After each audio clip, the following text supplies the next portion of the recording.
I loved our theme last meeting around vacations, and I loved when everybody had the opportunity to share their adventures, share their challenges, and share their experiences as they were able to travel and experience different cultures.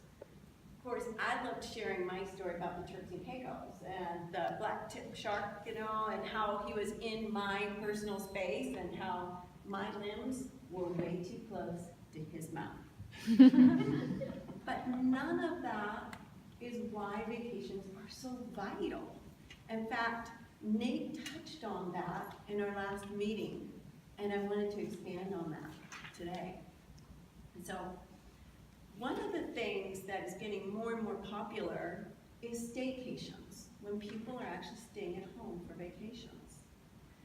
And vacations don't have to be anywhere. And Nate talked about how his vacation was home with his parents fishing. And there's a reason for that. There's 3 vital reasons why vacations are essential. They have nothing to do with the experience itself of traveling. So the first reason is actually vacations reduce our stress. Every day, whether we know it or not, we're under stress from everyday living, and our bodies know it. So we get exposed to stress, and sometimes it's unconscious. We don't even know it. But there's a ton of research that shows that there's a direct correlation to people taking a vacation and having better health. And when we look at the 2 groups, the people that took a vacation have a reduced risk of heart disease, and it's all related to stress. Our bodies need a chance to unwind. So the first thing, the reason why vacations are so vital is because it allows our body a chance to recover. The second reason that vacations are so vital is because our brains need to deboot. And vacations give us that opportunity. It gives us an opportunity for our brains to actually unwind. So when we're having our everyday world, we're bombarded with a ton of information, and we are not even conscious of it. It's always coming at us. And in fact, when one 24-hour period, we get bombarded with more information than someone did over the course of 30 years in the 1800s. Constantly getting this information and we're filtering it, and we don't even know. So our brains need to deboot. And when we come back from a vacation, we're actually more creative, we're more productive, we're better problem solvers, and we are actually easier to live with.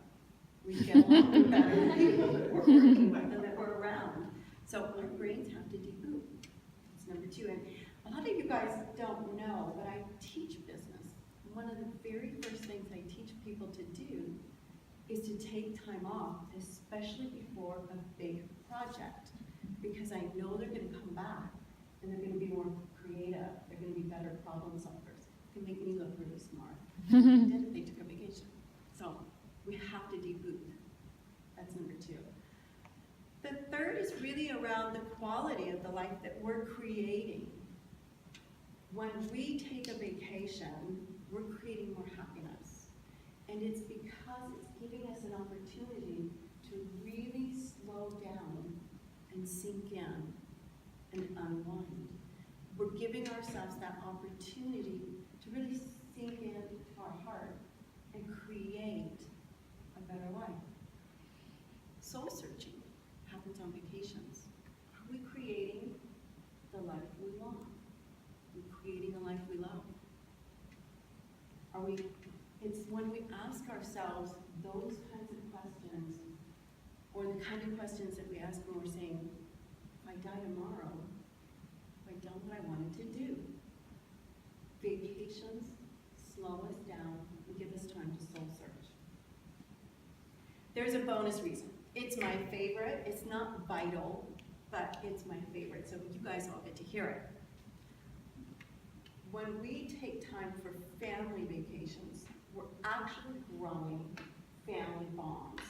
We're creating a stronger connection with anyone that we're taking a trip with. And so when we take family vacations, we're creating a relationship and a bond that doesn't happen in our everyday world.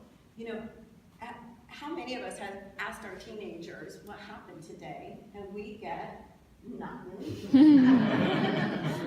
All day, nothing happened. It's amazing the communication that happens when you've taken a teenager on vacation. So when we went to the Turks and Caicos, went on vacation with 20 other family members, and the ages were from 1 to 60. And I'm not to 60, not yet. So there's a connection that happens, whether it's a staycation, whether it's a travel vacation, there's a connection that happens with